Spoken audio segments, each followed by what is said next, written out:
Canada கத்தோலிக்க புதுவாழ்வு நற்செய்தி குழுவின் அருள் தியானத்தில் இணைந்திருக்கும் உங்கள் எல்லோரையும் ஆண்டவர் இயேசு கிறிஸ்து ஆசீர்வதிப்பாராக.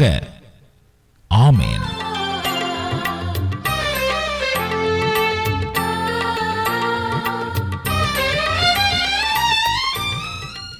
You can cure from sickness of depression.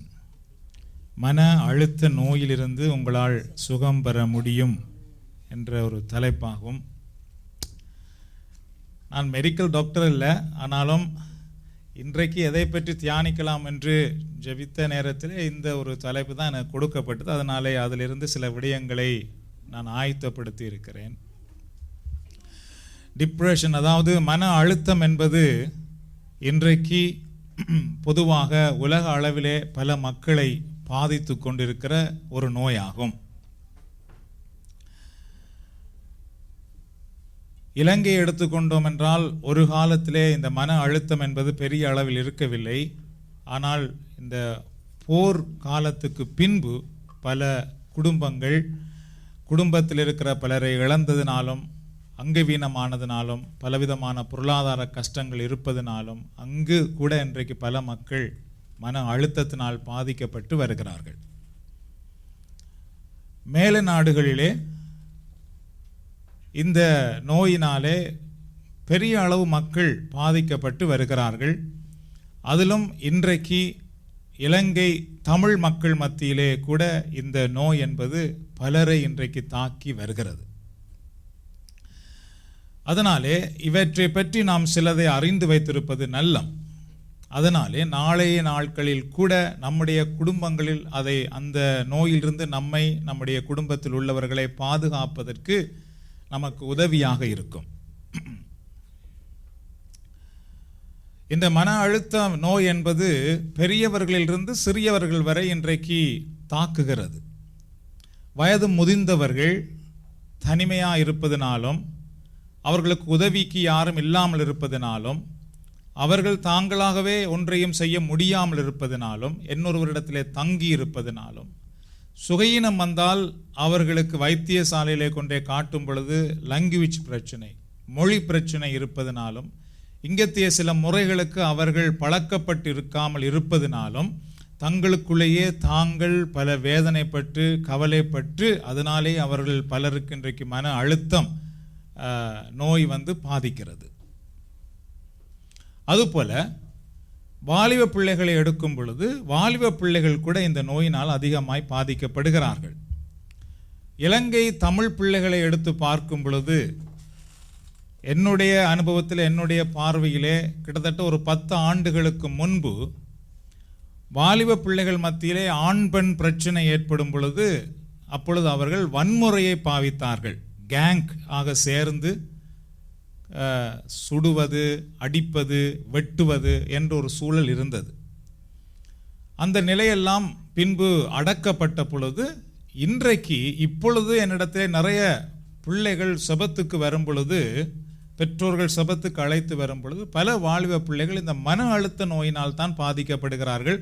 ஆண் பெண் பிரச்சனை வருவதனாலே படிப்பிலே கூட சில நேரத்திலே சில பிள்ளைகள் பாதிக்கப்படுகிறார்கள். அது குறைந்த வீதமாக இருக்கிறது.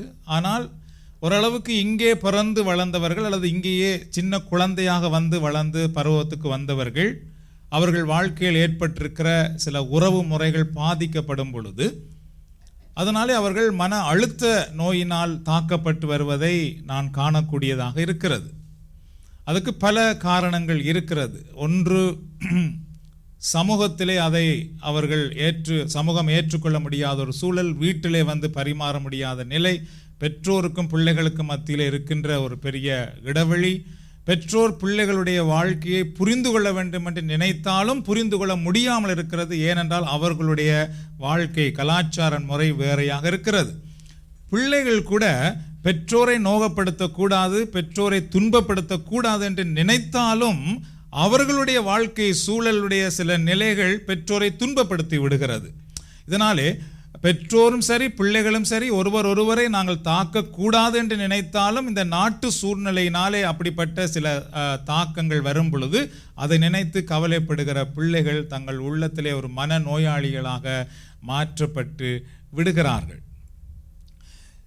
வாலிப பிள்ளைகளை மட்டுமல்ல, சிறு பிள்ளைகளை கூட இந்த மன அழுத்த நோய் இன்றைக்கு மேலை நாடுகளிலே பல பிள்ளைகளை பாதித்து வருகிறது. அதாவது பெற்றோருக்கும் பிள்ளைகளுக்கும் நேரம் செலவிட முடியாமல் இருப்பதினாலும், பிள்ளைகள் பல மணி நேரங்கள் டே கேரில் இருப்பதினாலும், பிள்ளைகள் பெற்றோருடைய அன்புக்காக ஏங்கி நிற்கும் பொழுது அது சரியான முறையிலே கிடைக்காமல் போவதினாலும், இன்னும் அவர்கள் வேறு ஒருவருடைய நிறைய நேரங்களை கழித்து வருவதனால் பிள்ளைகளுடைய உள்ளத்திலே கூட அந்த அழுத்தங்கள் உருவாகி வருவதை இன்றைக்கு காண முடிகிறது. ஆகவே பொதுவாக இந்த மன அழுத்த நோய் என்பது பலரை தாக்கி கொண்டிருக்கிற இந்த நாட்களிலே நாம் அவற்றை பற்றி அறிந்து அதிலிருந்து நாம் எவ்வாறு பாதுகாக்கப்படலாம் என்று நினைப்பது மிக ஆசீர்வாதமான ஒன்றாக இருக்கும். உடலிலே வருகிற நோய் என்பது பார்த்தீர்கள் என்றால், இப்போ ஒன்று காயம் வருமாக இருந்தால் அந்த காயத்தை நாம் காட்டி மாற்றி விடலாம். ஒரு தலையிடி வரும் பொழுது அல்லது வயிற்றிலே ஒரு நோய் வரும் பொழுது, உடலிலே ஏதோங்கே ஒரு நோய் வரும் பொழுது அதை காட்டி மாற்றி விடுகிறோம். அந்த நோய் சில நேரம் மனதை பாதிக்காமல் நாம் சுகமடைந்து விடுகிறோம். ஆனால் மனதிலே மன அழுத்த நோய் என்பது உணர்வுகளில் ஏற்படுகிற ஒரு நோய். மன அழுத்த நோயினால் நாம் பாதிக்கப்படும் பொழுது நம்முடைய உடலும் அதனால் பாதிக்கப்படுகிறது. அதையும் நாம் அறிந்து கொள்ள வேண்டும். அப்போ மனம் பாதிக்கப்படும் பொழுது உடலும் பாதிக்கப்படுகிறது. இவ்வாறு உடல் பாதிக்கப்படும் பொழுது உடல் சோர்ந்து போகிறது, அதனாலே சில வருத்தங்கள் வருகிறது. இவ்வாறு நாம் அந்த ஒரு நோயினால் பாதிக்கப்படுகிறோம். இன்னொரு பக்கம் நான் அதை என்ன மாதிரி பார்க்கிறேன் என்றால், சாத்தான் கூட அதை ஒரு நல்ல ஆயுதமாக பயன்படுத்தி இன்றைக்கு பல குடும்பங்களை பல மக்களை அவன் தாக்குகிறான். ஏனென்றால் உணர்வுகளை தாக்குவது சாத்தானுடைய ஒரு பெரிய டார்கெட். அவனுடைய ஒரு பெரிய திட்டம் என்னவென்றால் ஒருவருடைய உணர்வை தாக்குவதுதான். உணர்வை தாக்கிவிட்டால் போதும், அவர்கள் உடலளவிலே கூட விழுந்து விடுவார்கள். காலை எழும்பும் பொழுதே உள்ளத்திலே ஒரு பயத்தை உண்டாக்கிவிட்டால், ஒரு கவலை உண்டாக்கிவிட்டால் போதும், நாள் முழுவதும் நாம் அதிலேயே உருண்டு பிறண்டு கொண்டிருப்போம். அதனாலே சாத்தானுடைய ஒரு பெரிய தந்திரம் கூட ஒவ்வொருவருடைய உணர்வுகளை தாக்குவது. ஆகவே நான் என்ன நினைக்கிறேன் என்றால், அவ்வாறு அவன் பலரை தாக்கும் பொழுது அந்த மன அழுத்தத்தினால் தாக்கப்படுகிறவர்கள் அதற்கு பின்பு சோர்ந்து போகிறார்கள், செபம் செய்ய சோர்ந்து போகிறார்கள், வழிபாடுகளில் பங்கு பெற சோர்ந்து போவார்கள், இன்னும் பல குடும்ப வாழ்க்கையிலே கூட அவர்கள் பின்வாங்கி போவார்கள். இதனாலே குடும்பங்களிலே குழப்பங்கள் ஏற்படுகிறது, மக்கள் மத்தியிலே நம்பிக்கை குறைவு ஏற்படுகிறது. இவ்வாறு நிறைய விடயங்கள் வருகிறது. இந்த நிகழ்வுகளை பார்க்கும் பொழுது கடவுளுடைய பிள்ளைகளாகிய நாங்கள் ஆண்டவருடைய பாதுகாப்புக்குள்ளே இருக்க வேண்டியது மிக மிக அவசியமாகும். உலக சுகாதார அமைப்பு என்ன சொல்லுகிறது இதை பற்றி என்று நாம் பார்த்தோம் என்றால், அதை பற்றி சில ஆய்வுகளை வாசிக்கும் பொழுது அவர்கள் என்ன சொல்லுகிறார்கள் என்றால், உலகத்திலே 25% மக்கள் மன அழுத்த நோயினால் பாதிக்கப்பட்டு வருகிறார்கள். பலர் தமது மன நோயை மறைத்து வாழுகிறார்கள் என்று இந்த உலக சுகாதார அமைப்பு சொல்லுகிறது. 25% மன அழுத்த நோயினால் பாதிக்கப்படுகிறார்கள். அப்படின்னா 4 இல் 1. அப்போ ஒரு குடும்பத்திலே ஒருவர் பாதிக்கப்படுகிறார் என்று கூட நாம் எடுக்கலாம். ஒரு குடும்பத்திலே அம்மா அப்பா 2 பிள்ளைகள் என்றால் 4 பேர். அப்போ ஒரு குடும்பத்திலே 4 பேரில் ஒருவர் பாதிக்கப்படக்கூடிய சூழல் இன்றைக்கு உருவாகி வருகிறது. எதனாலே என்றால் இந்த மன அழுத்த நோயினாலே. மன அழுத்தம் என்பது ஒன்று இல்லாமல் போவதனாலே வருவதென்றும் நாம் எடுத்துற முடியாது. ஒரு டென்ஷன், உதாரணமாக இங்கே நமக்கு இருப்பதற்கு வீடு இருக்கிறது, உழைப்பதற்கு வேலை இருக்கிறது, சாப்பிடுவதற்கு உணவு இருக்கிறது, உடுத்துவதற்கு உடை இருக்கிறது, எல்லாம் இருந்தாலும் பாருங்கள் சில நேரத்திலே இன்றைய கால சூழல் என்ன மாதிரி மாறி வருகிறது என்றால், ஒரு பொருள் நம்மிடத்தில் இருக்கும் பொழுது அது போதும் என்ற மனதை கொண்டு வர முடியாதபடி இன்னொன்றை அவர்கள் அறிமுகப்படுத்தி விடுகிறார்கள். அப்போ உடனடியாக என்ன உண்டாகிறது என்றால், என்னிடத்தில் இருக்கிற இடத்துல என்னை விட நல்லது ஒன்று இருக்கிறது, ஏன் அப்பா அது என்னிடத்திலே இல்லை, என்ற உடனேயே அதை பற்றி நாம் சிந்திக்கிறோம், அதை பற்றி நாம் யோசிக்கிறோம். எந்த விடயத்திலும் நாம் திருப்தி அடைய முடியாதபடியான ஒரு நிலை இன்றைக்கு உருவாகி வருகிறது. அதனாலே பல மக்களுடைய உள்ளங்கள் பாதிக்கப்படுகிறது. அப்ப 25% மக்கள் இன்றைக்கு பாதிக்கப்படும் பொழுது சற்று யோசித்து பாருங்கள். இவ்வாறு இது வளர்ந்து வரும் என்றால் பல மக்கள் கடவுள் நம்பிக்கையிலிருந்து கூட அவர்கள் விழுந்து போவார்கள். என்றால் அவர்கள் உணர்வுகள் அடிப்படையிலே கட்டப்படும் பொழுது சாத்தானுக்கு அது மிக வாய்ப்பாக மாறிவிடுகிறது. பலர் தங்களுடைய மன அழுத்த நோயை மறைத்து வைத்திருக்கிறார்களாம். அதுக்கும் சில காரணங்களை அவர்கள் சொல்லுகிறார்கள். பலர் இதை வெளியே கூறினால் மற்றவர்களால் ஒதுக்கப்பட்டு விடுவோம் என பயப்படுகிறார்கள் என்று அந்த ஆய்விலே அவர்கள் கூறுகிறார்கள். இது உண்மை கூட. நான் கூட பலரை சந்தித்திருக்கிறேன். அவர்கள் என்ன நினைக்கிறார்கள் என்றால், எனக்கு ஒரு மன அழுத்தம் என்றதை நான் வெளியே சொல்லிவிட்டேன் என்றால் எல்லாரும் என்னை ஒரு பைத்தியக்காரன் அல்லது பைத்தியக்காரி என்று கூறி விடுவார்கள், குடும்பத்தில் என்னை ஒதுக்கி வைத்து விடுவார்கள், சமூகத்தில் என்னை ஒதுக்கி வைத்து விடுவார்கள் என்று பலர் பயப்படுகிறார்கள். ஸோ இதுவும் அவர்கள் குணமடைய முடியாமல் இருப்பதற்கு ஒரு காரணமாக மாறிவிடுகிறது. பலர் இதை வெளியே கூறினால் மற்றவர்கள் தம்மை கேவலமாக நினைப்பார்கள் என சிகிச்சை பெறாமலேயே இருக்கிறார்கள் என்று அந்த ஆய்விலே கூறுகிறார்கள். உதாரணமாக இதுதான் நோய் என்று சொன்ன உடனே வேலையிடத்திலே கூட அவர்கள் சில நேரம் விலக்கி விடலாமே, அதிலிருந்து அகற்றி விடுவார்கள் என்ற பயத்தினாலே கூட அவர்கள் சொல்லாமல் அதற்கு சிகிச்சை எடுக்காமல் இருக்கிறார்கள்.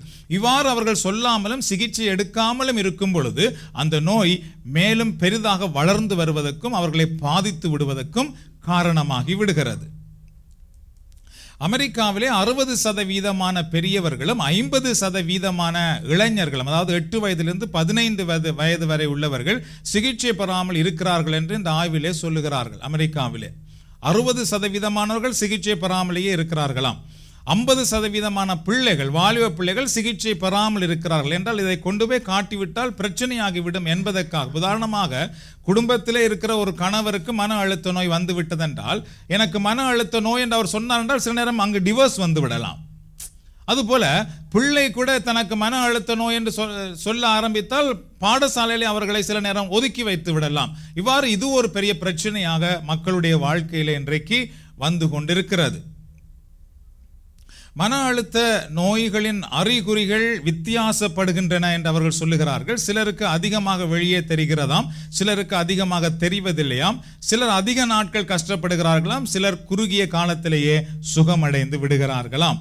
ஒரு சிலருக்கு அது வெளியே தெரிந்து விடுகிறது, ஒரு சிலருக்கு தெரியாமலேயே இருக்கும், ஆனால் அந்த மன அழுத்தத்தினால் அவர்கள் பாதிக்கப்படுகிறார்கள். ஒரு சிலர் குறுகிய நாட்களிலே சுகமடைகிறார்கள், ஒரு சிலர் நீண்ட நாட்கள் எடுக்கிறது. நீண்ட நாட்கள் எடுப்பதற்கும் குறுகிய நாட்களில் சுகமடைவதற்கும் என்ன வழிகள் உண்டு என்பதை நாம் அறிந்து கொள்ள வேண்டும். அதாவது நாம் அதை பற்றி சரியாக அறிந்து கொள்ளாமல், அதை பற்றி அறிவு நமக்கு கிடைக்காமல், அதை நாம் குணப்படுத்துவதற்கு என்ன செய்ய வேண்டும் என்று செயல்படாமலேயே நாம் இருந்தோம் என்றால் அது நீண்ட நாட்கள் எடுத்துவிடும். இதை பற்றி சில விடயங்களை அறிந்து அதை நாம் என்ன செய்ய வேண்டும் என்று செயல்பட ஆரம்பித்தோம் என்றால் அதை குறுகிய நாட்களுக்குள்ளே வெற்றி காண்பதற்கு உதவியாக மாறிவிடும். மன அழுத்த நோயிலே உள்ளவர்களுடைய நிலைமைகள் என்னவென்று நாம் பார்க்கும் பொழுது சில விடயங்களை பார்க்கலாம். அதாவது மன அழுத்த நோயிலே உள்ளவர்கள் உணர்ச்சிகளை கட்டுப்படுத்த முடியாமல் இருக்கிறார்கள் என்று சொல்லப்படுகிறது. அதாவது அவர்களுக்கு கவலைப்படாமல் இருக்க வேண்டும் என்று நினைத்தால் கூட முடியாமல் இருக்கிறது. அவர்களுக்குள்ளே அந்த கவலை என்பது அதிகமாக தூண்டி விடுகிறது, கவலைப்படுகிறார்கள். அழக்கூடாது என்று நினைத்தால் அவர்கள் அழ முடியாமல், அழகையை கட்டுப்படுத்த முடியாமல் அழ ஆரம்பித்து விடுகிறார்கள். அமைதியா இருக்க வேண்டும் அப்படின்னு நினைத்தால் இல்லை, கதைக்க ஆரம்பிக்கிறார்கள். சில பேர் கதைக்க வேணுமென்று நினைத்தால் கதைக்க முடியாமல் இருக்கிறார்கள். அதாவது உணர்ச்சியை என்றால் அது உணர்ச்சியை தாக்கி விடுவதனாலே உணர்ச்சியை கட்டுப்படுத்த முடியாமல் பலர் அதனால் பாதிக்கப்படுகிறார்கள். சரியாக சிந்திக்க முடியாமல் இருக்கிறார்கள், மற்றவர்களோடு சாதாரணமாக பழக முடியாமல் இருக்கிறார்களாம். இது ஒரு பெரிய பிரச்சனை. இது அதாவது ஒரு விடயத்தை நாம் சரியாக சிந்திக்க முடியாமல் போய்விட்டதென்றால் எதையுமே நாம் செய்ய முடியாது. குடும்பத்திலே பாருங்கள், சரியாக சிந்திக்காமல் போனால் குடும்பத்தை நடத்த முடியாது. படிக்கிற பிள்ளைகள் சரியாக சிந்திக்காமல் போனால் பாடசாலையிலே படிப்பிலே முன்னேற முடியாமல் போய்விடுகிறது. அது மட்டுமல்லாமல் சாதாரணமாக எல்லாரும் பழகுவது போல அவர்களால் மற்றவர்களோடு பழக முடியாமல் போய்விடுகிறது. அதனாலே அவர்கள் ஒதுங்கி ஒதுங்கி நிற்க பார்க்கிறார்கள். இதுவும் வாழ்க்கையில் ஒரு பெரிய பாதிப்பை கொண்டு வந்து விடுகிறது. 4 பேர் கூடி இருக்கிற இடத்துல அவர்களுக்கு போக கொஞ்சம் கஷ்டமா இருக்கிறது, அல்லது 4 பேர் சேர்ந்து செய்கிற ஒரு வேலையை அவர்களாலும் சேர்ந்து செய்ய முடியாமல் போய் விடுகிறது. இது போன்ற சில பாதிப்புகள் மன அழுத்த நோயினால் வந்து விடுகிறது. ஒவ்வொரு நாளும் வாழ்க்கையை நகர்த்துவதில் மிகவும் கடினப்படுகிறார்கள் என்று சொல்லப்படுகிறது. ஒவ்வொரு நாள் அவர்கள் கழிப்பதற்கு மிக கஷ்டப்படுகிறார்களாம். ஏன் தான் விடியுதோ என்று சொல்லி கவலைப்படுகிறார்கள். அதுக்கு பின்பு நான் மறுநாள் வரப்போகிறதே, இந்த வருத்தம் எனக்கு தொடர்ந்து இருக்க போகிறது என்று அதனாலே கவலைப்படுகிறார்கள். ஒவ்வொரு நாளிலும் ஒவ்வொரு நிமிஷத்தை கழிப்பதிலே அவர்கள் மிக மிக கஷ்டப்படுகிறார்கள். உதாரணமாக நான் சொன்னது போல பாருங்கள், நாம் ஒரு ஹாப்பியாக இருப்போம் என்றால் நேரம் போவதே நமக்கு தெரியாது. அதே நாம் ஒரு துக்கமாக இருப்போம் என்றால் ஒவ்வொரு நிமிடமுமே நமக்கு ஒரு பெரிய சுமையாக இருந்து விடுகிறது, ஒவ்வொரு நிமிடமும். அதனாலே இந்த மன அழுத்த நோயினால் பாதிக்கப்படும் பொழுது அவர்கள் உள்ளத்திலே ஒரு பெரிய கவலை உருண்டு கொண்டே இருக்கும். அதனாலே ஒவ்வொரு நிமிடமும் அவர்கள் கழிப்பதற்கு மிக மிக கஷ்டப்படுகிறார்கள். என்னாலே சில விடயங்களை செய்ய முடியாமல் இருக்கிறதே என்று சொல்லி அவர்களுக்குள்ளே தொடர்ந்து வேதனைப்பட ஆரம்பிக்கிறார்களாம். அதிலே இன்னும் சொல்லுவார்கள், அதாவது ஒரு விடயத்தை ஆரம்பிப்பதற்கு முன்பதாக அது முடியாது என்று சொல்லி பயந்து விடுகிறார்களாம். உதாரணமாக சாப்பிட வேண்டும், என்னால் சாப்பிட முடியுமோ சாப்பிட முடியாது என்று சாப்பிடுவதற்கு முன்பதாகவே முடியாது அப்படி என்று கவலைப்பட ஆரம்பித்து விடுகிறார்கள். அதுபோல ஒரு வேலை, இந்த வேலையை அவர்கள் செய்ய ஆரம்பிப்பதற்கு முன்பதாகவே இதை எப்படி நான் செய்வது என்று சொல்லி கவலைப்பட ஆரம்பிக்கிறார்கள். இது போன்ற பல விடயங்கள் மன அழுத்த நோயினால் நம்மை தாக்கி விடுகிறது. படிக்க வேண்டும் அல்லது எனது கடமைகளை சரியாக செய்ய வேண்டும் என விரும்புகிறேன், ஆனால் அதில் என்னால் சரியாக கவனம் செலுத்த முடியாமல் இருக்கிறது என்று கூறுகிறார்கள். செய்ய வேண்டும் என்று விரும்புகிறார்கள், ஆனால் முடியாமல் போய்விடுகிறது. மக்களிடமிருந்து ஒதுங்கி இருக்கவே விரும்புகிறார்கள். சின்ன சின்ன விடயங்களையும் பெரிதுபடுத்த வேண்டும் என தோன்றுகிறது என்று சொல்லுகிறார்கள். தனியே இருந்தால் போதும், தனியே விட்டுருங்கோ, நாங்கள் தனியே இருந்துடுறோம் அப்படி என்று அவர்களுக்குள்ளே ஒரு உணர்வு வந்து விடுகிறது. நாலு பேர் இருக்கிற இடத்திலே போக விருப்பம் இல்லாமல் போய் விடுகிறது. அது மட்டும் இல்லாமல் பாருங்கள், ஒரு சின்ன விஷயத்தை கூட பெரிதாக சிந்திக்க ஆரம்பித்து விடுவார்கள். ஒரு சின்ன விஷயத்தை கூட அது ஒரு சாதாரண விஷயமா இருக்கும், ஆனால் அதையே அவர்களுக்குள்ளே பெரிதாக நினைப்பார்கள். சில நேரம் அதை வெளியே சொல்ல மாட்டார்கள், ஆனால் அவர்களுக்குள்ளே அது பெரிய ஒரு பிரச்சனையாக உருண்டு ஓடிக்கொண்டே இருக்கும். அப்போ இது ஒரு சாதாரண நோய் அல்ல. நான் சொன்னது போல இன்றைக்கு பலரை இது தாக்கி கொண்டிருப்பதனாலே இதிலிருந்து கூட கடவுள் நம்மை பாதுகாக்க விரும்புகிறார்.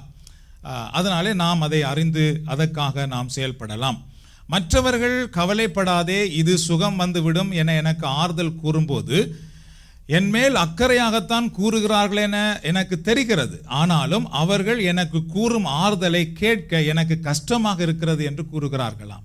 ஒருவர் நீ கவலைப்படாதே, உனக்கு இந்த வருத்தம் மாறிடும் என்று சொல்லும் பொழுது அவர்களுக்கு தெரியுது இவர்கள் என் மேல் அக்கறையில் தான் சொல்லுகிறார்கள். ஆனாலும் அவர்கள் சொல்லும் பொழுது அவர்களுக்குள்ளே அதை தாங்க முடியாமல் தவிக்கிறார்களாம். கோபம் வராமல் போனாலும் எனக்கு இப்படி ஒரு வருத்தம் இருக்கிற படியால் தானே என் மேல் அவர்கள் இரக்கம் காட்டுகிறார்கள் அப்படி என்று சொல்லி கவலைப்படுகிறார்கள். இன்னொரு பக்கம் எல்லாருமே எனக்கு தானே இந்த கவலையை ஆறுதல் படுத்தி கொண்டிருக்கிறார்கள், எனக்கு ஏன் வர வேண்டும் அப்படி என்று சொல்லி அவர்கள் வேதனைப்படுகிறார்கள். எல்லா விதத்தாலும் பாருங்கள், ஒரு மத்தாளத்துக்கு ரெண்டு பக்கமும் அடி வருவது போல இந்த ஒரு நோய் நமக்கு வந்து விட்டதென்றால் நல்லது வந்தாலும் தீமை வந்தாலும் எல்லாமே நம்மை பாதிப்பது போன்ற ஒரு சூழல் வந்து விடுகிறது இந்த மன அழுத்த நோயினாலே. சுகம் பெறுவதற்கு என்ன வழிகள் இருக்கிறது என்பதை நாம் சுருக்கமாக இப்பொழுது பார்க்கலாம். இதிலிருந்து சுகம் பெறுவதற்கு என்ன வழி இருக்கிறது? சரியான சிகிச்சை எடுத்தால் நல்ல பலன் கிடைக்கும் என்று கூறப்படுகிறது. நல்ல ஆலோசகரை அணுக வேண்டும் என்று சொல்லப்படுகிறது. இதிலே ஒரு முக்கியமாய் கவனிக்க வேண்டும். பல மக்கள் நினைக்கிறார்கள் போய் ஜெபம் பண்ணி விட்டால் போதும் என்று போட்டு அவர்கள் விட்டு விடுகிறார்கள். நாம் ஒன்றை கட்டாயமாக இதிலே புரிந்து கொள்ள வேண்டும். சில அதாவது எப்பயுமே நோய் என்று வரும் பொழுது நமக்கு கடவுள் வைத்தியரை உருவாக்கி தந்திருக்கிறார். அந்த வைத்தியரிடத்திலே காட்ட வேண்டும் என்று நாம் நினைக்க வேண்டும். எல்லாமே கடவுள் சுகமாக்கி விடுவார் என்று இருந்திடக்கூடாது. நாம் சில நேரத்திலே கவனமாய் இருக்க வேண்டும். சரி, அப்படின்னா நம்பிக்கை என்பது என்ன என்ற ஒரு கேள்வி இங்கே தான் வந்து விடுகிறது. ஒன்றை நாம் கவனிக்க வேண்டும். அதாவது எனக்கு நான் கொண்டே வைத்தியரிடத்திலே என்னை காட்டுவதற்கு என்னிடத்திலே பணம் இல்லாமல் இருக்கும் பொழுது, அல்லது காட்டுவதற்கு வைத்தியரே இல்லாமல் இருக்கும் பொழுது, அல்லது போவதற்கு வசதியே இல்லாமல் இருக்கும் பொழுது நிச்சயமாக கடவுள் என்னை குணமாக்குவார். என்றால் என்னிடத்திலே வைத்தியரிடத்திலே கொண்டே காட்டுவதற்கு என்னிடத்திலே ஒன்றுமே இல்லை, அதனாலே கடவுள் என்னை குணமாக்குவார். ஆனால் வசதிகள் இருந்தும் நாம் போகாமல் இருந்தால் கடவுள் நமக்கு சொல்ற ஒன்று விடயத்தை அறிந்து கொள்ள வேண்டும். என்னவென்றால், நான் அவர்கள் மூலமாகத்தான் உன்னை குணமாக்க காத்திருக்கிறேன் என்பதையும் கடவுள் நமக்கு சொல்லுகிறார். நான் உன்னை குணமாக்க விரும்புகிறேன், ஆனால் அவர்கள் மூலமாக நான் உன்னை குணமாக்கட்டும் என்றால் அதற்கென்று அவர்கள் அதை கற்று அறிந்து வந்திருக்கிறார்கள். கடவுள் இந்த உலகத்திலே பாருங்கள், வைத்தியரை கடவுள் தான் உருவாக்கி கொடுக்கிறார். ஸோ அதையும் நாம் ஞானமாக பயன்படுத்த வேண்டும். சில நேரத்தில் நாம் வயிற்றிடத்திலே கொண்டு போய் காட்டுகிறோம்.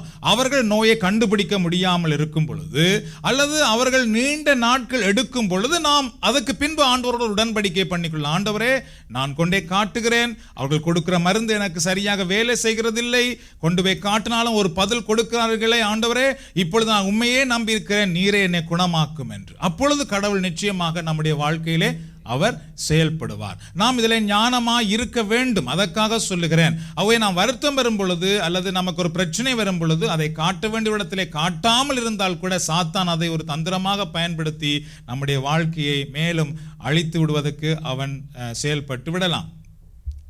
மனநல ஆலோசகரிடம் எதையுமே மறைக்காமல் உண்மையை கூறுவது மிக அவசியமாகும் என்ற இந்த விடயத்திலே பார்த்தீர்கள் என்றால், மனநல வைத்தியரிடத்திலே போனால் அவர்கள் சின்னலிருந்து பெரிது வரைக்கும் கேட்பார்கள். அப்போ என்ன நடந்தது, இப்போ என்ன நடந்தது, இதில் எங்கே போனா, இங்கே என்ன நடந்தது, இதில் என்ன சம்பவத்தை நீ கண்டாய், இதில் என்ன நீ உணர்ந்தாய், உன் உள்ளத்தில் என்ன வந்தது, என்ன மாதிரி அவர்கள் பேசினார்கள், இது போன்ற பல கேள்விகளை கேட்பார்கள். என்றால் இது ஒரு மன அழுத்த நோய், உணர்வுகள் பாதிக்கப்பட்ட ஒரு நோய். அதனால அவர்கள் பல கேள்விகள் கேட்கும் பொழுது சிலர் நேரத்தில் நாம் பயந்து விடுகிறோம். இதெல்லாம் இப்படி சொல்லி விடுவது என்று பயந்து நாம் சில நேரத்தில் உண்மையை சொல்லாமல் மறைக்க ஆரம்பிப்போம்.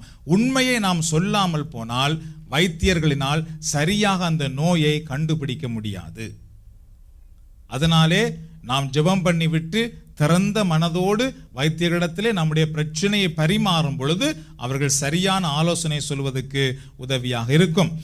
இதனாலே ஆலோசனை தருகிறவர்கள் சரியான அந்த நோயை கண்டுபிடிப்பதற்கு வசதியாக இருக்கிறது.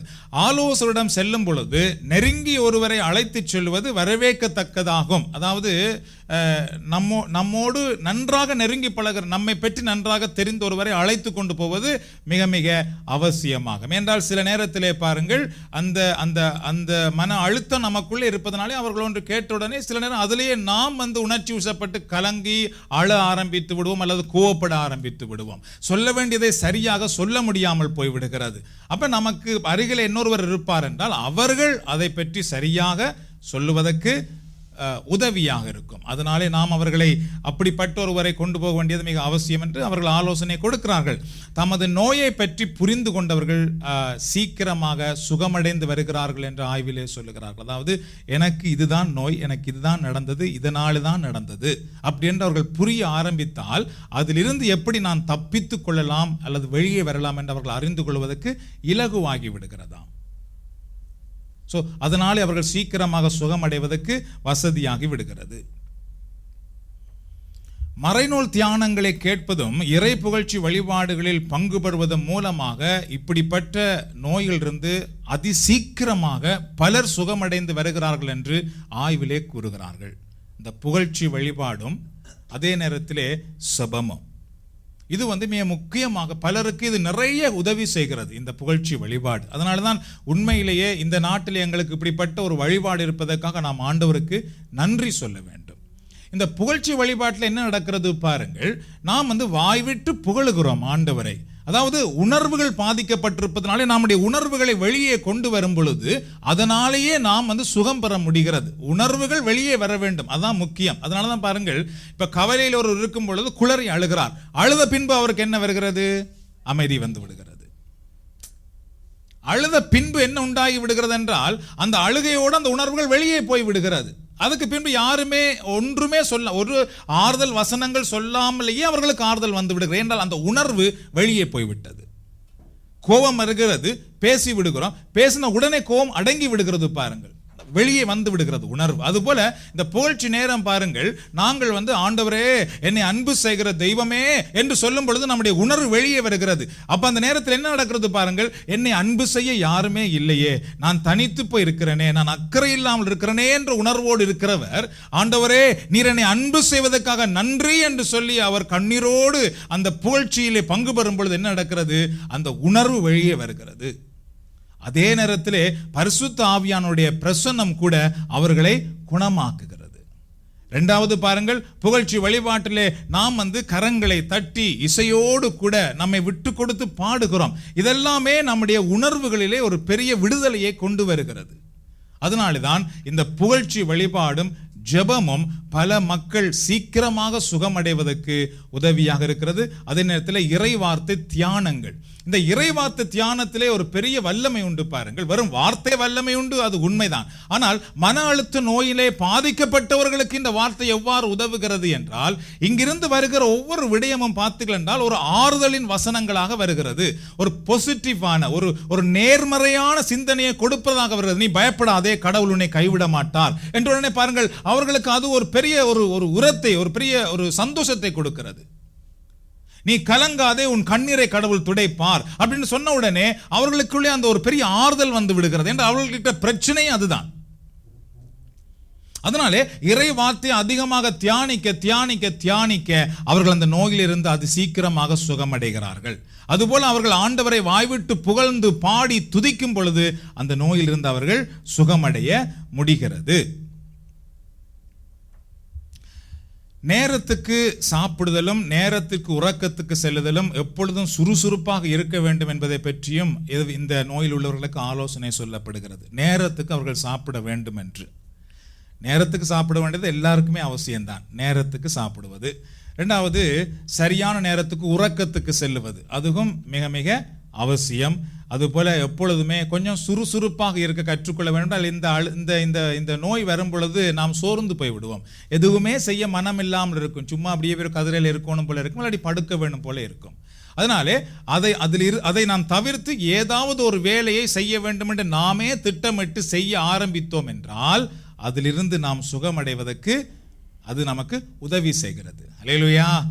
எல்லாரும் எழுந்து நின்று ஒரு பாடலை பாடுவோமா?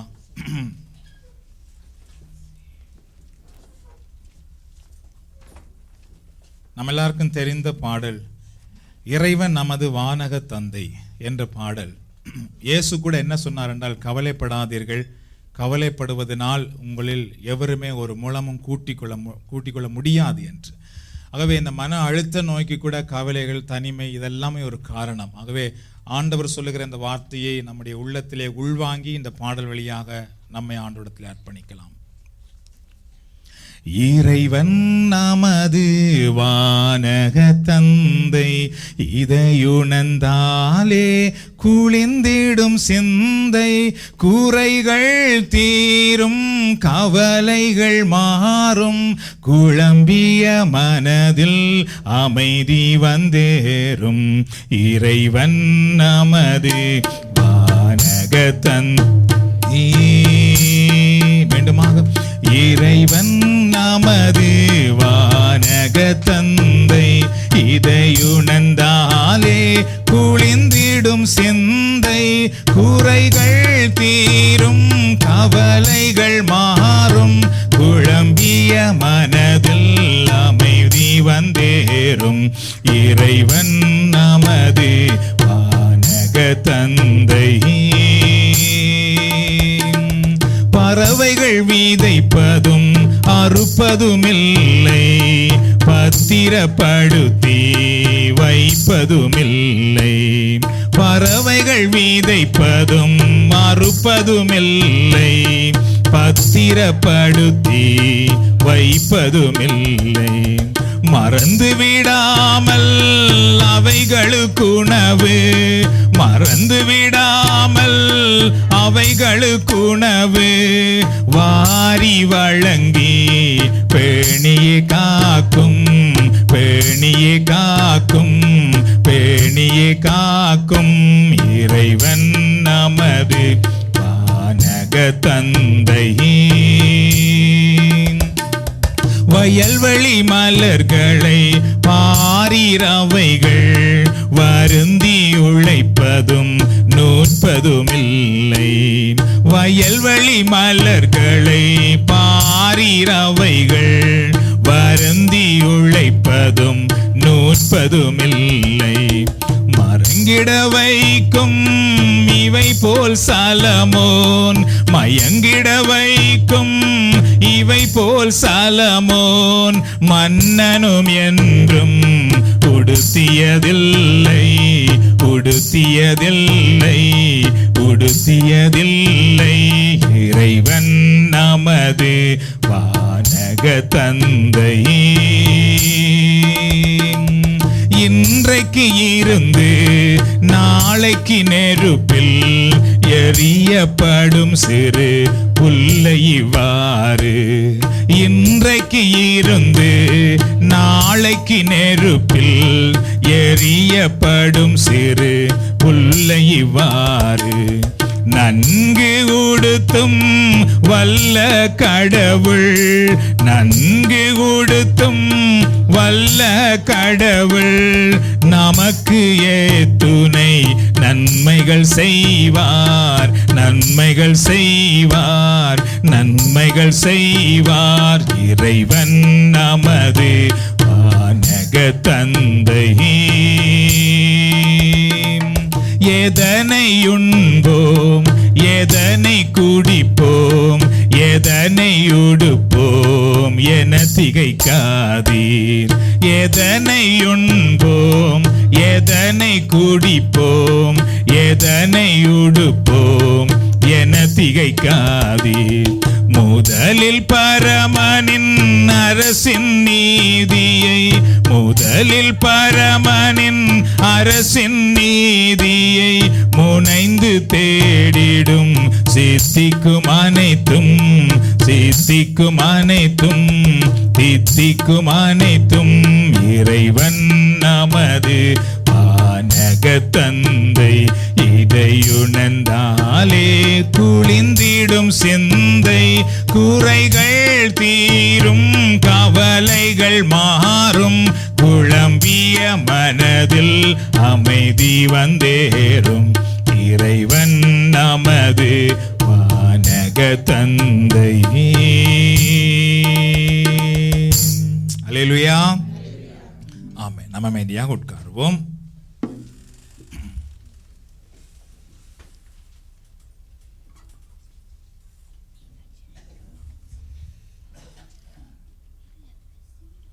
இதிலே நாம் பாடியது போல முதலில் இறைவனின் அரசை தேடுங்கள், மிகுதியெல்லாம் உங்களுக்கு சேர்த்து கொடுக்கப்படும் என்ற அந்த வார்த்தை இருக்கிறது அல்லவா, அது இன்றைக்கு பலருடைய வாழ்க்கையிலே மறைந்து போகிறது. கடவுளை தேடுகிற அந்த வாழ்க்கை முறை இன்றைக்கு குறைந்து போகிறது.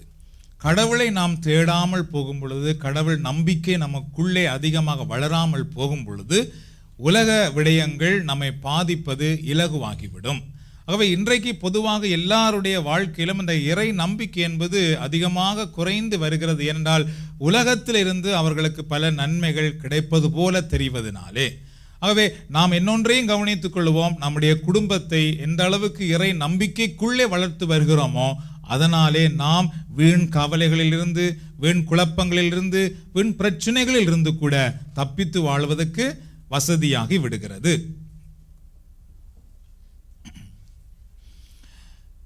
இந்த மன அழுத்தம் நமக்கு இருக்கிறது என்று தெரிந்ததென்றால் நாம் வேலையிலிருந்து சற்று ஓய்வெடுத்து ஓய்ந்திருக்க வேண்டியது மிக மிக அவசியமாகும். என்றால் உடலுக்கு ஓய்வு இல்லாமல் போகும் பொழுது, மனதுக்கு ஓய்வு இல்லாமல் போகும் பொழுது நமக்கு மன அழுத்தம், மன உளைச்சல் வருவதற்கு மிக வாய்ப்பாகிவிடும். அதனாலே வேலையிலே சற்று ஓய்வெடுத்து, அல்லது அதிகம் அந்த வேலை இந்த வேலை, அங்கே போவது இங்கே போவது என்றெல்லாமே நாம் ஒரு நேரமே இல்லாதபடி அலைந்து திரியாமல் சற்று ஓய்வெடுத்து ஓய்ந்து அமைதியாக இருக்க வேண்டியது மிக மிக அவசியமாகும். இன்றைக்கு ஒவ்வொரு குடும்பங்களுக்கும் அது தேவையாக இருக்கிறது கட்டாயமாக. ஆகவே அதையும் நாம் கருத்திலே கொள்ள வேண்டும்.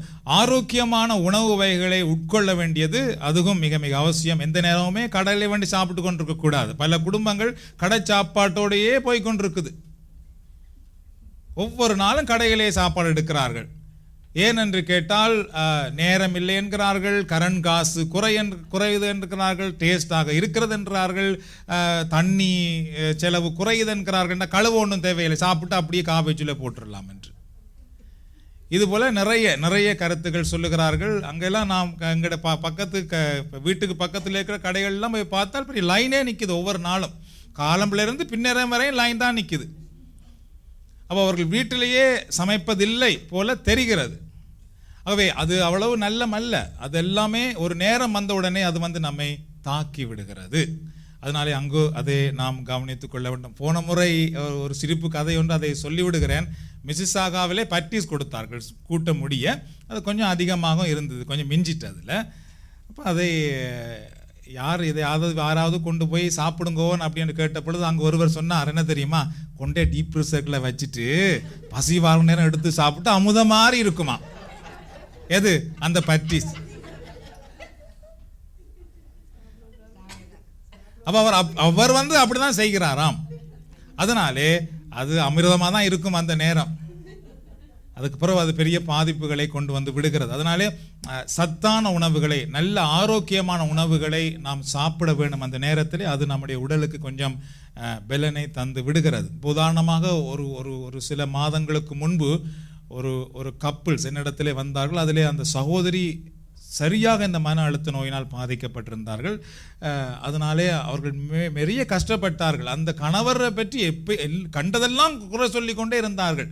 அப்போ அந்த கணவர் சொன்னார், என்னுடைய அக்கௌண்ட்டை நீ எடுத்துக்கொள்ளு, என்னுடைய ஃபோனை நீ வச்சுக்கொள்ளு, எனக்கு வார கோல்ஸ் எல்லாம் நீ பார்த்துக்கொள்ளு, நான் எங்கே போகிறேன் எங்கே வருகிறேன் என்பதற்கு நீ அறிய வேண்டும் என்று சொன்னால் எனக்கு ஃபேஸ் டைம் பண்ணிக்கொண்டே இரு, அப்போ நான் எங்கே வேலை செய்கிறேனோ அது அங்கே நீ பார்க்கலாம், எல்லாமே சொன்னால் கூட அந்த சகோதரி அவர்களை ஏற்றுக்கொள்ள முடியாமல், நம்ப முடியாமல் ஏதோ ஒன்றை சொல்லி குழம்பிக் கொண்டே இருந்தார்கள்.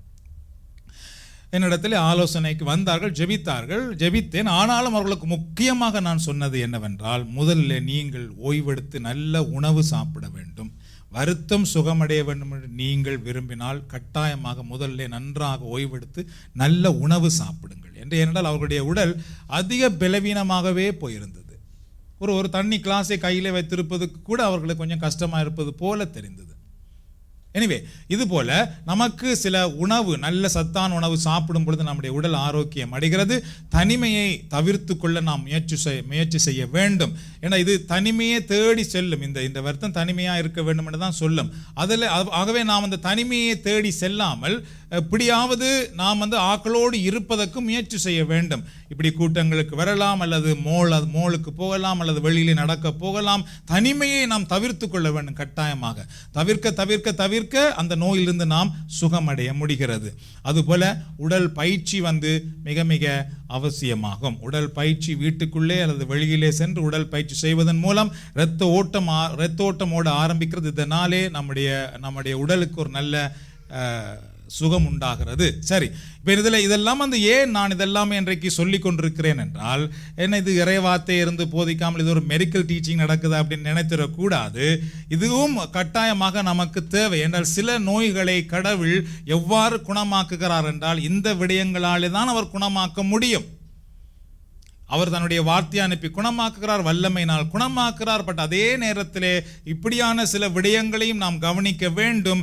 இல்லை என்றால் நம்முடைய உடலை சாத்தான் தாக்குவதற்கு வசதியாகி விடுகிறது. நம்முடைய குடும்பத்தை, நம்முடைய வாழ்க்கையை சத்துரு தாக்கி விடுவதற்கு வசதியாகி விடுகிறது. சரி, இப்பொழுது நான் இன்னொரு விஷயம், முக்கியமான விடயத்தை பார்ப்போம். You cannot drive a parked car. தரிக்கப்பட்டுள்ள வாகனத்தை உங்களால் ஓட்ட முடியாது. இது ஒரு முக்கியமான ஒன்றாகும். இதுதான் நான் இன்றைக்கு தலைப்பாக எடுத்தேன் போதிக்கலாம் என்று. ஆனால் அதுக்கு முன்பு வந்த விடயங்களை கடவுள் உணர்த்தினதுனாலே அதை பற்றி பேசியிருக்கிறோம்.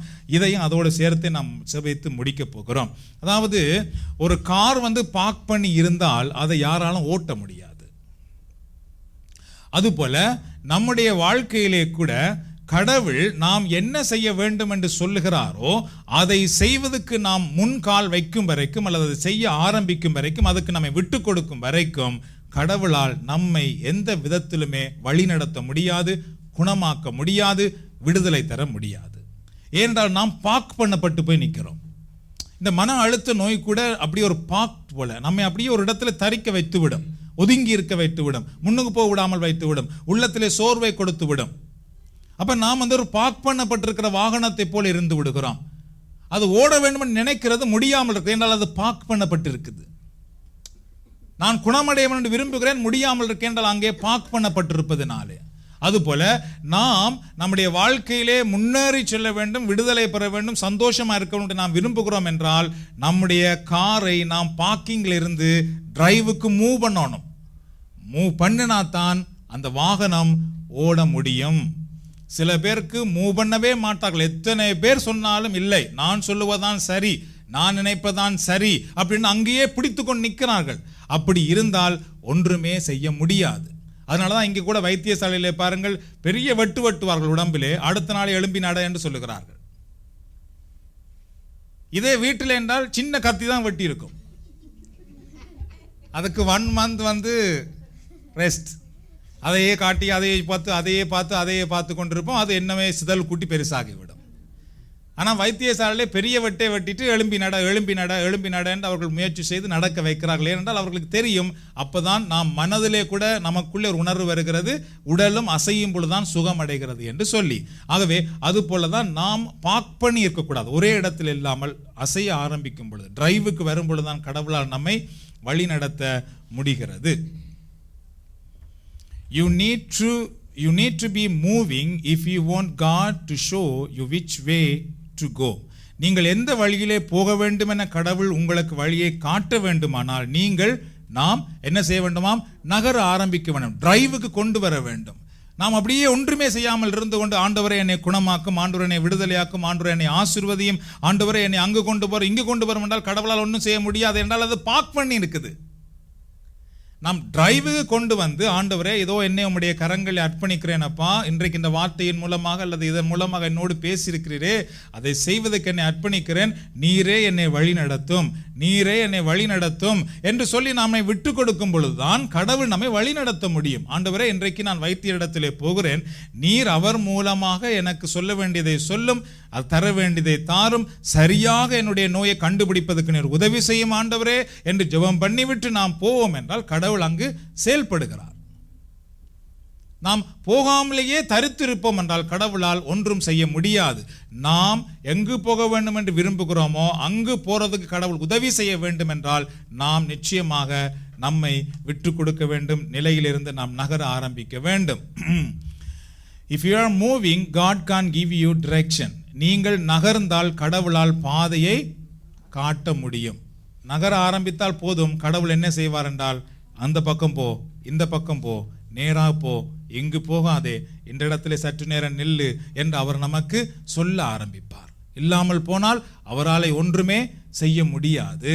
அதனால்தான் நாம் பார்க் பண்ணப்பட்ட வாகனமாக இல்லாமல் நகர்ந்து செல்ல ஆரம்பிக்க வேண்டியது மிக மிக அவசியமாகும். பரிசுத்த வேதாகமத்திலே ஒவ்வொரு சம்பவங்களிலும் நாம் என்ன பார்க்கிறோம் என்றால், ஆபிரகாமு கடவுள் சொல்லுகிறார், நீ உன் நாட்டை விட்டு, வீட்டை விட்டு, இனத்தை விட்டு நான் காட்டுகிற இடத்துக்கு நீ போ. எங்கே என்று அவர் சொல்லவில்லை, போ என்றால் முதலாவது நீ நகர ஆரம்பி, அதுக்கு பின்பு நான் உனக்கு காட்டுவேன். நீ போக வேண்டிய இடத்தை நான் காட்டுவேன், நீ செய்ய வேண்டியதை உனக்கு நான் சொல்லுவேன். பேதுருவுக்கு ஆண்டவர் சொன்னார், தூண்டில கொண்டு போய் நீ போடு, அங்கே மீன் பிடிபடும், அதிலே பணம் இருக்கும் பார். நகர்ந்து போ, செய்ய வேண்டியதை செய், அப்பொழுது அதிலிருந்து நீ அற்புதத்தை காண்பாய். அதுபோலதான் ஆழத்துக்கு கொண்டு போய் வலையை வீசு, வலது பக்கம் வலையை வீசு என்று சொன்னாரே தவிர என்ன நடக்கும் என்று கடவுள் சொல்லவில்லை. ஆழத்துக்கு கொண்டு போய் போடு, நிறைய மீன் பிடிபடும் என்று சொல்லியிருந்தால் ஓடி போய் போட்டிருப்பார். அவர் அதை சொல்லாமல் கொண்டு போய் போடு நீ என்ற உடனே அவர் சொல்லுகிறார், கடவுளே நான் ராம் முழுவதும் பாடுபட்டேன், ஒன்றும் அகப்படவில்லை, இருப்பினும் உம்முடைய வார்த்தையை நம்பி நான் போகிறேன். அப்ப நான் நகர ஆரம்பிக்கும் பொழுதுதான் கடவுள் அங்கே அற்புதத்தை செய்ய முடிகிறது. அதுபோலதான் இயேசு சீடர்களுக்கு சொன்னார், நீங்கள் போங்கள், அங்கே ஒரு கழுதை கட்டியிருப்பதை நீங்கள் காண்பீர்கள்.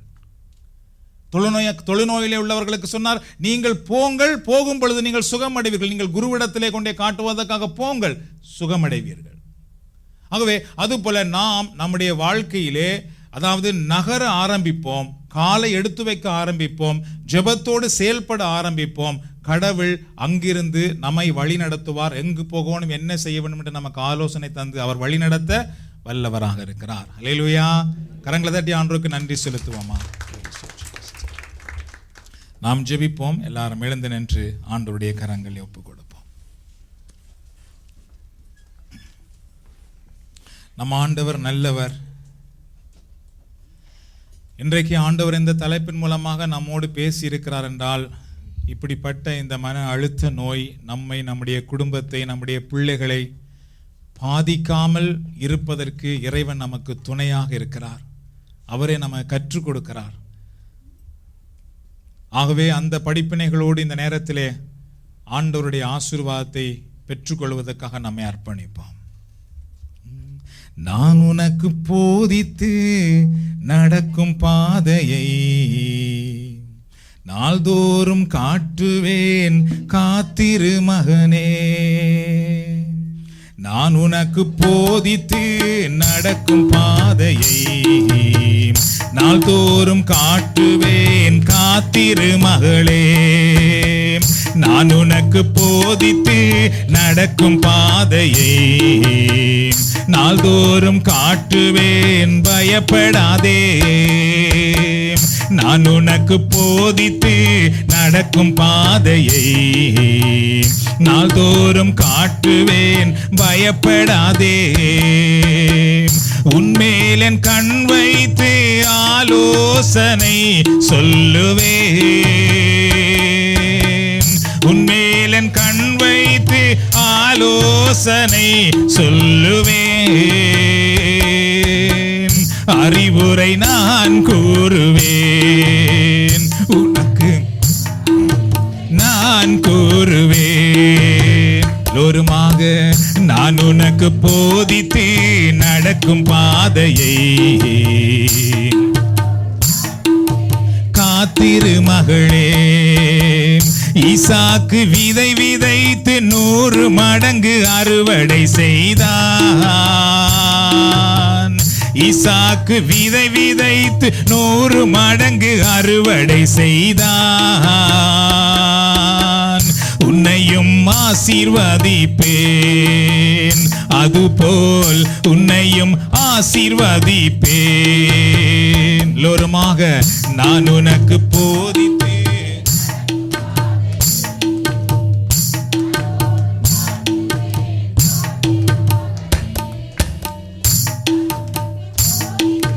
நடக்கும் பாதையை காத்திரு மகளே. நெருக்கமும் போராட்டமும் இன்றோடு முடிந்தது மகனே. நெருக்கமும் போராட்டமும் இன்றோடு முடிந்தது மகளே. விடுதலை தொடங்கி விட்டது உனக்கு, விடுதலை தொடங்கி விட்டது. நான் உனக்கு போதித்து நடக்கும் பாதையை காத்திரு மகனே. நான் உனக்கு போதித்து நடக்கும் பாதையை நாள்தோறும் காட்டுவேன், காத்திரு மகளே. தேசத்தில் பலுகும்படி உனக்கு இடம் உண்டாக்குவேன். தேசத்தில் பலுகும்படி உனக்கு இடம் உண்டாக்குவேன். புது வாழ்வு உனக்கு உண்டு, இன்று முதல் புது வாழ்வு உனக்கு உண்டு. நான் உனக்கு போதித்து நடக்கும் பாதையை நாள்தோறும் காட்டுவேன், காத்திரு மகனே. நான் உனக்கு போதித்து நடக்கும் பாதையை நாள்தோறும் காட்டுவேன், பயப்படாதே. கர்த்தர் நிச்சயமாய் உன்னோடு இருக்கிறார் என்று, கர்த்தர் நிச்சயமாய் உன்னோடு இருக்கிறார் என்று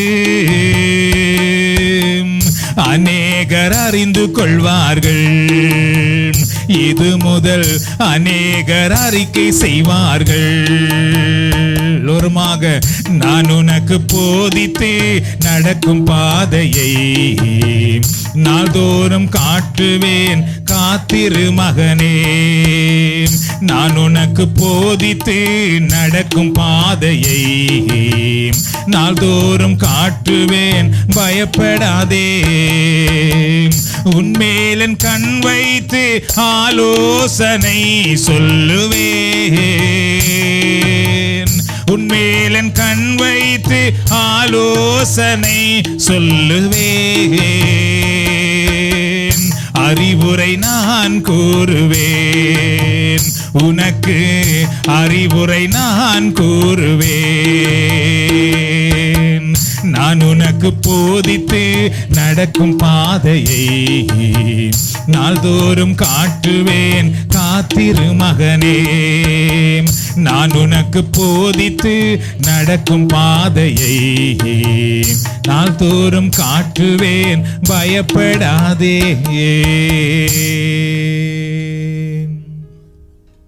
நம்ம எல்லாரும் அப்படியே கண்களை மூடி கரங்களை உயர்த்தி எல்லோரும் சேர்ந்து ஒரு தடவை ஆண்டவருக்கு நன்றி செலுத்துவோமா? இந்த நேரத்தில் நன்றி ஆண்டவரே, உம்மை நன்றியோடு போற்றுகிறோம், துதிக்கிறோம், ஆராதிக்கிறோம்ப்பா. இந்த நாளிலும் நீர்தாமே எங்களோடு பேசி கொண்டிருப்பதற்காக, எங்களை ஆசீர்வதித்துக் கொண்டிருப்பதற்காக நன்றி கூறுகிறோம் ஆண்டவரே. இந்த உலகத்திலே இன்றைக்கு ஆண்டவரே இந்த மன அழுத்தத்தினால் பாதிக்கப்படுகிற மக்கள் அநேகம் என்பதை நாங்கள் அறிந்திருக்கிறோம் ஆண்டவரே.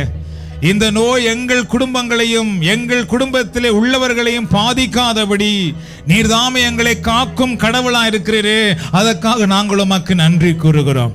உலகம் கொடுக்க முடியாத சமாதானத்தை நான் உங்களுக்கு கொடுப்பேன் என்று நீர் சொல்லியிருக்கிறீர் ஆண்டவரே. நீர்தாமே எங்களுக்கு எங்களுடைய உள்ளத்திலே ஒரு தெய்வீக சமாதானத்தை கொடுக்கிற கடவுள் ஆண்டவரே. நீர் எங்களை குணமாக்கும் வைத்தியராக இருக்கிறீர், அதற்காக நாங்கள் உமக்கு நன்றி கூறுகிறோம் ஆண்டவரே. என்னென்ன காரணங்களினால் மனதிலே உள்ளத்திலே கவலைகளும் வேதனைகளும் தனிமையும் மன விரக்தியும் உண்டாகிறதோ அதிலிருந்து நீரே எங்களை விடுதலையாக்கும் ஆண்டவராய் இருக்கிறீர் ஆண்டவரே. அதற்காக நாங்கள் உமக்கு நன்றி கூறுகிறோம், நன்றி செலுத்துகிறோம், உம்முடைய திருநாமத்தையே போற்றுகிறோம். ஆண்டவரிடத்திலே நம்மை அர்ப்பணித்து நாம் ஜெபிப்போம். அன்பின் ஆண்டவரே இயேசுவே, இதோ இந்த நேரத்திலே இங்கு வந்திருக்கிற ஒவ்வொருவர் மேலும் உயர்த்தப்பட்டிருக்கிற ஒவ்வொரு கரங்களிலும் உம்முடைய தெய்வீக வல்லமை இறங்கி வரட்டும், உம்முடைய அபிஷேக பிரசன்னம் இறங்கி வரட்டும் அப்பா. இன்றைக்கும் இந்த இடத்துல இருக்கிறவர்கள் கூட யார் யாரெல்லாம் மன அழுத்தத்தினால் பாதிக்கப்பட்டிருக்கிறார்களோ, மன கவலையினால், மன வேதனையினால், மன விரக்தியினால் யார் எல்லாம் பாதிக்கப்பட்டிருக்கிறார்களோ அவர்கள் ஒவ்வொருவரும் இந்த நேரத்திலே இயேசுவே உம்முடைய கல்வாரியின் வல்லமையினால் சுகமடைவார்களாக, சுகத்தை பெற்றுக்கொள்வார்களாக. உச்சம் தலையிலிருந்து உள்ளம் கால் வரை உம்முடைய தெய்வீக பிரசன்னம் பாய்ந்து செல்லட்டும் ஆண்டவரே.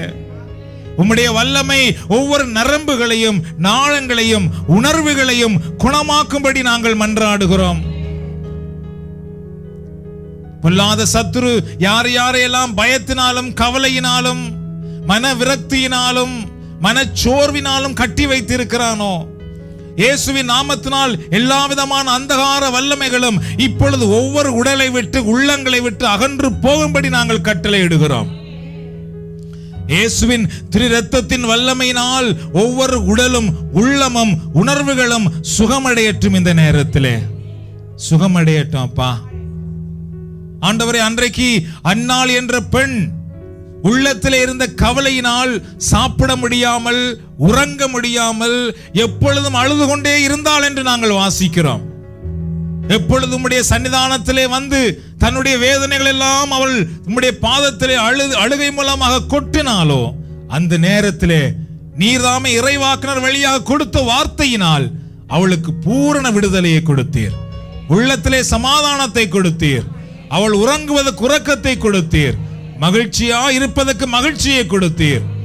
அதுபோல் ஆண்டவரே, இன்றைக்கும் யார் யாரெல்லாம் உள்ளத்திலே உள்ள கவலையினால், குடும்பத்தில் இருந்த பிரச்சனையினால் உறங்க முடியாமல், சாப்பிட முடியாமல், மன சமாதானமாய் இருக்க முடியாமல், நிம்மதி இல்லாமல் தவித்துக் கொண்டிருக்கிறார்களோ அவர்களுடைய உள்ளத்திலும் ஆண்டவரே நீர் இப்பொழுது உம்முடைய வல்லமை அனுப்புவீராக, அவர்களோடு நீர் பேசுவீராக, அவர்களுக்கு ஒரு வாக்குத்தத்தத்தை தருவீராக, பலப்படுத்துவீராக.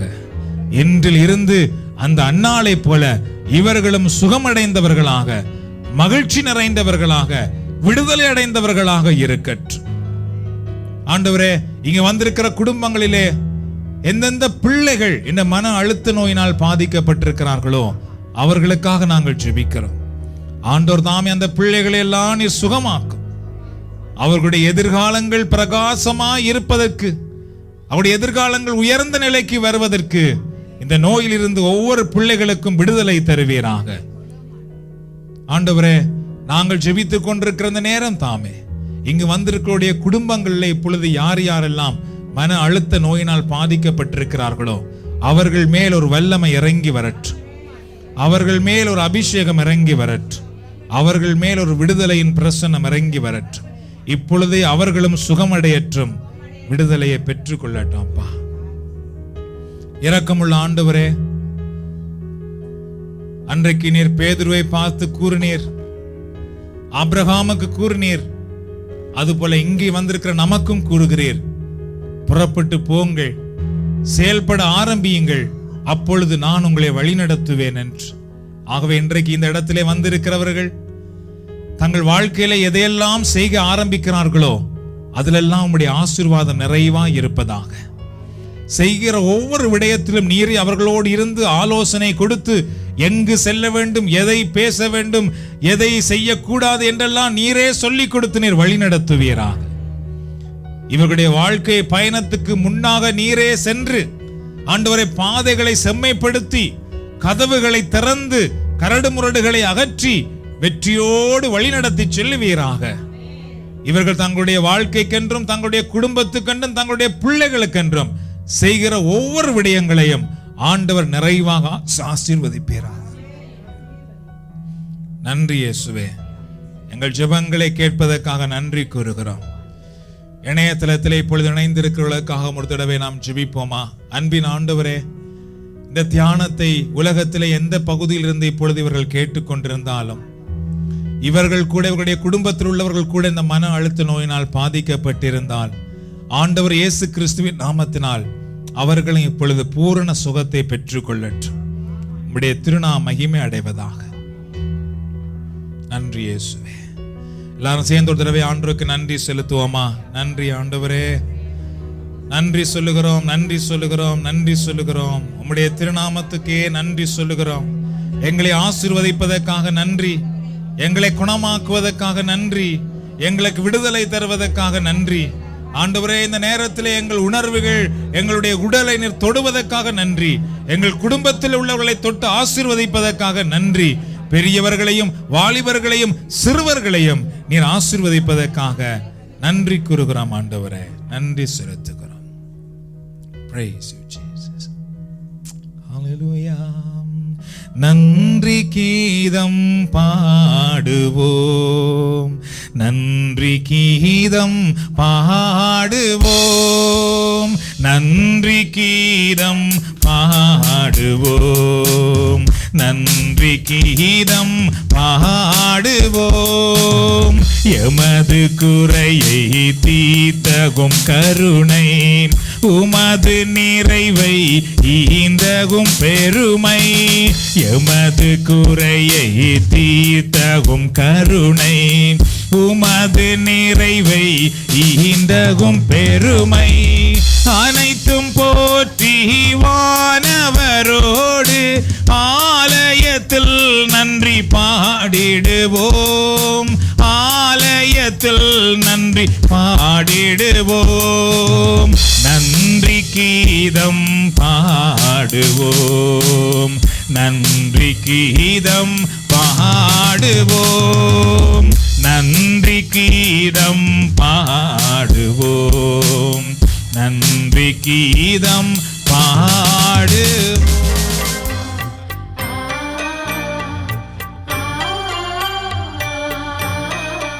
கனடா கத்தோலிக்க புதுவாழ்வு நற்செய்தி குழுவின் அருள் தியானத்தில் இணைந்திருந்த உங்கள் எல்லோர் மேலும் ஆண்டவர் இயேசுவின் ஆசீர்வாதம் எப்பொழுதும் இருப்பதாக. ஆமென்.